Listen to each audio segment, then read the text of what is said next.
माननीय सस्मित पात्रा जी, supplementary.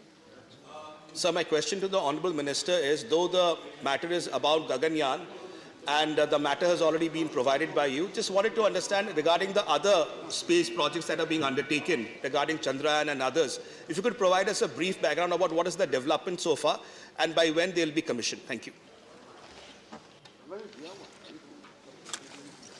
Deputy Chairman, sir, I thank the Honourable Member for putting this question because this offers me an opportunity also to highlight some of the recent achievements and the plans which the Department of Space has.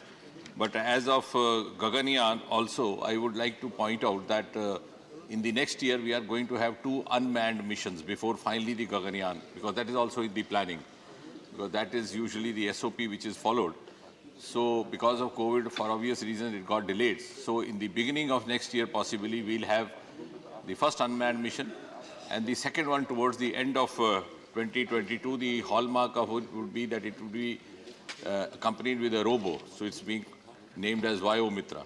And then following that, possibly in 2023, we have the Gaganyaan, which would undoubtedly place India in the elite club of nations, being the 4th one after America, China, the Soviet Union, now Russia, and then the 4th one, this one.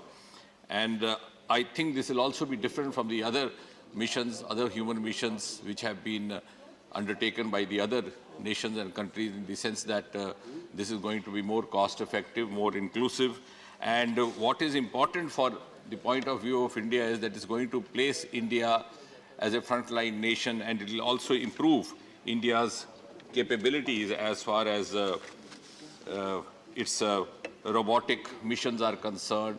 We'll also have a greater amount of a larger scale of global partnership positioning as equal partners. And I would rather, in a single sentence, because then it will become very long, of course it will also inspire youngsters, the startups, the youngsters to take to this career of space technology and science. But I think to sum it up, what is important is that now that we are into the 75th year of India's independence, and before India becomes a frontline nation or reaches that pedestal, before it attains 100 years of independence, I think that journey of ascent has already been heralded via the space route.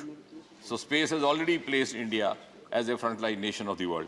Now, as far as the other missions that you are referring to are concerned, besides Gaganyaan, we are going to have a number of other missions, including the Venus mission, which we'll have very soon. We have also the solar mission, which is called Aditya Solar, planned for 2022-23. Chandrayaan, of course, you said, maybe by the next year, because that also got delayed on account of the COVID. We have a Venus mission for 2023, and by 2030, we would possibly be able to set up a space station, which would be unique of its kind. So, as I said, the journey of India's ascent to the top has already begun through this space. Thank you.